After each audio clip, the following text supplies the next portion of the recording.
What do you mean this video's taken ages? I got no idea what you're on about. Okay, let's be honest, but at least it wasn't a 3-month gap this time. Well, here I am again with another update for the Golden Throne diorama.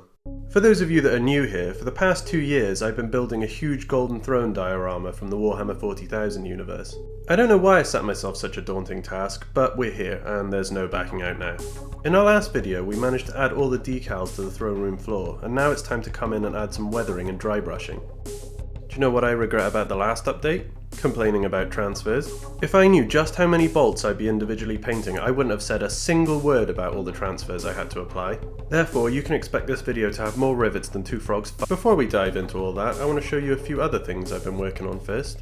I've been very keen to get the first of our wall expansions fully built. This section is essentially close to completion, but just needed a few more things to help push it across the finishing line. The main pieces being railings. I've mainly been using railing sections from the Necromunda Gang Stronghold set, and really wanted to continue in that style. This is where my fantastic Patreon supporters stepped in. Utilising funds from their support, I was able to get my hands on 2 of these kits to use in this section. I jumped straight in, cutting out all of the railings, tidying them up and attaching them to the build. I know what you're thinking though, 2 kits for just the railings? You're mad. Well, actually this kit has several useful pieces that lend themselves very well to the build, so you can expect to see other pieces dotted around the diorama as we progress. I would go so far to say that this kit has been one of the most useful since starting the project, and I've probably used about 4 of them. Once we added the railings, I also spent some time attaching some Aquila corner brackets to add some further detail. For the time being, we can call this section complete. Obviously I'm very eager to start the 2nd and 3rd sections of the wall expansion, but for the time being I'm held at the mercy of Games Workshop as I wait for some made-to-order kits to arrive.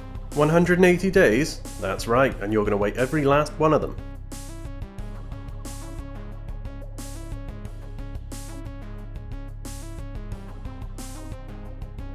Next up we have something a little bit different. I've had this bust kicking around since last year that I picked up at TK Maxx, or for our American friends, TJ Maxx. I had the idea to Warhammer it up, but never really knew how I was going to do it, until now. I was struck with a bit of a brainwave to turn it into a statue of the Emperor and place it in the throne room. I thought that it would suit well, being that the Emperor's been around for most of human history, and felt like it would be a nice little nod to that.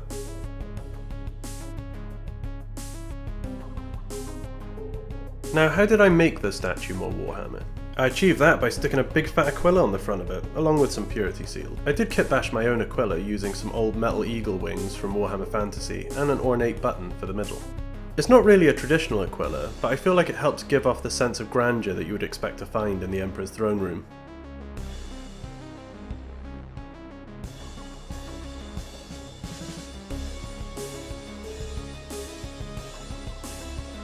I got these pieces from my trusty Throne Room Bits box. Over the past few years I've been accumulating pieces in a box. They're all bits that I feel would look really good in the throne room, but as of yet have no place in it. It's been dead handy for moments exactly like this. I'm very happy with how the statues come out, but as of yet I have 0 ideas of how I'm going to paint it. Speaking of painting, the wonderful team at Artis Opus have sponsored this section of the build by sending me some fantastic brushes to use on the project. The Series D dry brushes that they sent over have been particularly useful in this next part of the build, and I'm immensely grateful to them for supporting the project. Unfortunately, they don't offer a dry brush the size of a kitchen mop, but I'm willing to let that slide. If you yourself are in need of some new brushes, then check out my affiliate link in the description, and save an additional 5% using my code. Okay then, let's see these brushes in action. After all the transfers were applied and varnished, I set about dry brushing the floor with a coat of gold to help bring back some of the details and make them pop a little bit more. After a coat of Munitorum varnish, some of the colours tend to dull a little bit, so dry brushing another layer of gold is an excellent way to help bring them back. I can't believe I'm saying this as a self-titled perfectionist, but I could afford to be a little less tidy with the dry brushing, as I knew that weathering and chipping would cover up any sins. Once I completed dry brushing, it was time to come in and add some chipping. The best way to do this, or at least I find the best way to do this, is to use a kitchen sponge. These are dirt cheap and can be torn into little pieces, dipped in your paint, dabbed off and applied to the desired area. They give a more natural chipping effect, which can't always be achieved with a paintbrush. Well, at least I can't achieve it with a paintbrush. I tried to be a little more sparing with this effect. I'm aware that sometimes less is more, and I didn't want our throne room to go full grimdark. My aim when it comes to painting is for the throne room to have a relatively grimdark feel, but in more of a clean style. I imagine that the throne room is well kept but not immaculate. They're sacrificing 1,000 psykers a day, so I imagine things can get a little bit ashy in there, as well as the floor getting scuffed from all those willing participants. It's okay though, it's all for the good of the Imperium.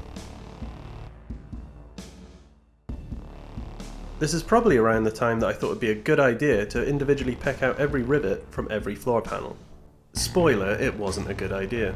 I don't really know what I was thinking, and I'm pretty sure this is the sole reason that this video has taken a whole month to complete. It could be that, or it could be that my time management is poor, but I'm going to go ahead and blame the rivets. I would like to add that technically I painted these rivets twice, as once painted they needed a drop of Nuln Oil over each one to help them pop. Thank you, I will take that extra pat on the back.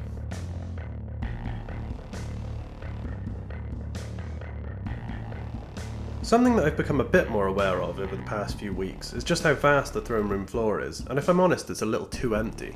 I wanted to try and make it a bit more interesting and add what I've described before as some throne room furniture. Throne room furniture is what I describe as all the things you'd find in the throne room, such as cogitators, machines, and any other little gribbly bits. I started by adding hatches and pylons, and then eventually moved on to some statues. I can't remember every kit that these pieces are from, but I imagine some of you out there do.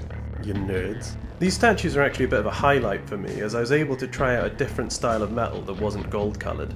My dry brushes yet again came in very useful for this. I want to make sure there's enough variety of colour in the diorama without everything reading as gold, and taking some time to paint the ornamentation differently seems to be a good way of achieving this. As you can see, we're getting closer towards completion, but I still felt like something was missing. I needed something else to break up the open space. Coming through my totally not pile of shame, I came across these Necromunda Hive Stack Data Cluster kits. God, what a mouthful that is to say. These kits have some very gothic looking vent and machinery pieces that I found I could kit bash together to make some cool little vents for the throne room floor. I managed to make 16 of these pieces out of the 2 kits I had, along with plenty of other interesting pieces still on the sprue that I can use later on. Following the example set by the statues, I opted to also paint these another colour that wasn't gold. I ended up settling on a coat of lead belcher.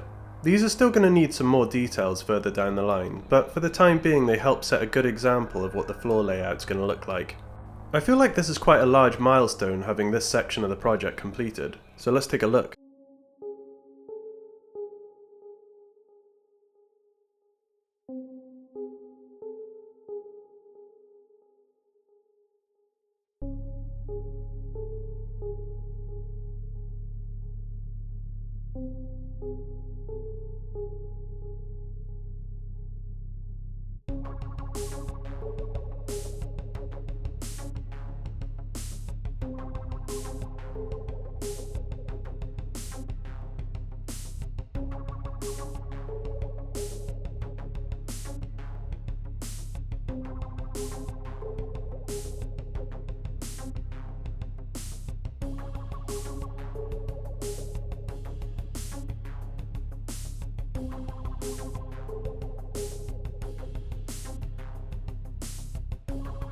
And that about brings us up to date with everything that's been added over the past month. If you're enjoying the project and would like to be kept in the loop, then please like, comment and subscribe. If you would like to further support the project, then consider checking out my Patreon. And if your brushes are worn down to a nub, then please check out my Artis Opus affiliate link. I'll have links for all these in the description below.